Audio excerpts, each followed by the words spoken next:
આજે આપણે બનાવશું સરગવાના સિંગની કઢી। એના માટે જોશે સરગવો બાફીને રાખ્યો છે મીઠું નાખીને, એમાંથી પાણી કાઢી નાખવાનું।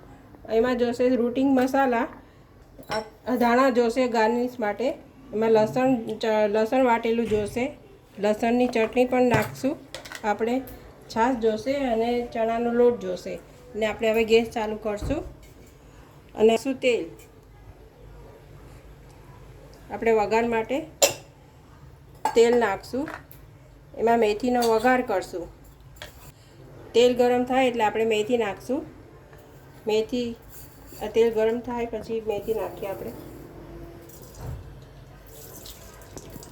થોડી મેથી નાખવાની। મેથી તતડે એટલે એમાં રાઈ નાખશું।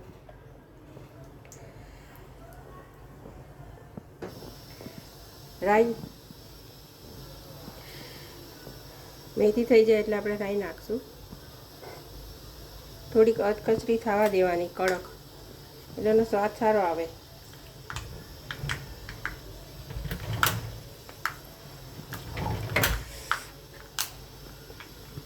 હવે આપણે રાઈ નાખશું, એમાં રાઈ નાખીને આપણે લીમડો નાખશું।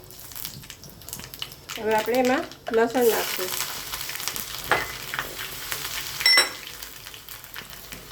ગેસ બંધ કરી દીધો છે, આપણું લસણ થઈ ગયું છે। હવે આમાં ચણાનો લોટ નાખશું। થોડો જાડી કરવી હોય તો વધારે નાખવાનો લોટ, અને પતલી કરવી હોય તો ઓછો નાખવાનો। આપણે જાડી કરવી છે, ભાત સાથે ખાવા અને રોટલી સાથે ખવાય, પરોઠા સાથે ખવાય, જોઈએ જરૂર મુજબ નાખવાનું।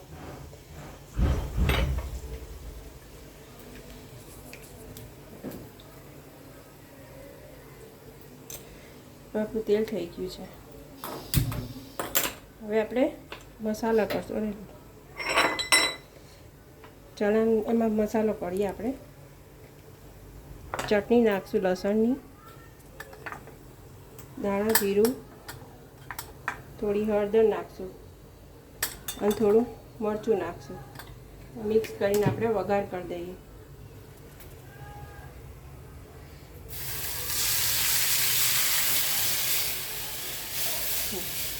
હવે આપણો વઘાર થઈ ગયો છે, હવે આપણે એકવાર હલાવી લઈશું।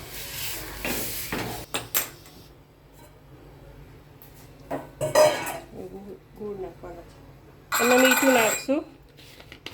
વઘારીને જ મીઠું નાખવાનું, કારણ કે પહેલાં નાખી દઈએ તો છાશ ફાટી જાય, એટલા માટે વઘારીને જ નાખવાનું।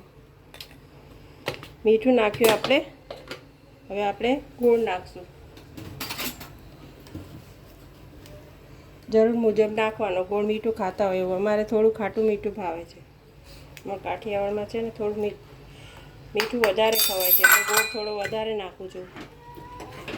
હવે તેને ઉકળવા દેવાની, કઢીને 5 મિનિટ ઉકળવા દેવાની। ઉકળી જાય પછી દાણા નાખી દેવાના ઉપરથી, અને પછી દાણા નાખીને સરગવાની સિંગ નાખી દેવાની। ઉકળે એટલે છેલ્લે સરગવાની સિંગ નાખવાની, એટલે ઉકળી જાય ને બધું મિક્સ થઈ જાય।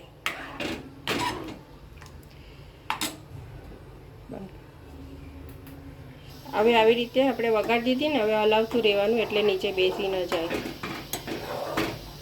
એકદમ જાડી થાય ને ઉકળે પછી આપણે સરગવાની સિંગ નાખીને ધાણા નાખશું, એટલે આપણી કઢી રેડી। હવે આપણી કઢી ઉકળી ગઈ છે એકદમ। હવે આપણે સિંગ નાખશું, બાફેલી છે એ, એટલે એમાં મિક્સ થઈ જાય। સરગવાની સિંગ નાખશું આપણે, ગેસ થોડો ધીમો રાખી અને પછી હલાવવાનું 5 મિનિટ 2 મિનિટ, અને પછી ધાણા નાખી દેવાના। હવે આપણે સિંગ નાખી, હવે આપણે ધાણા નાખી દેવાના ઉપરથી। દાણાનો સ્વાદ સારો આવે એટલે થોડો વધારે નાખવાના। હવે આપણે 2 મિનિટ પછી ગેસ બંધ કરી દઈશું। હવે આ રેસીપી તમે બનાવજો ઘરે, અને પછી કમેન્ટ કરજો કેવી લાગે છે મને। હવે આપણી કઢી રેડી છે, હવે આપણે ગેસ બંધ કરી દઈશું।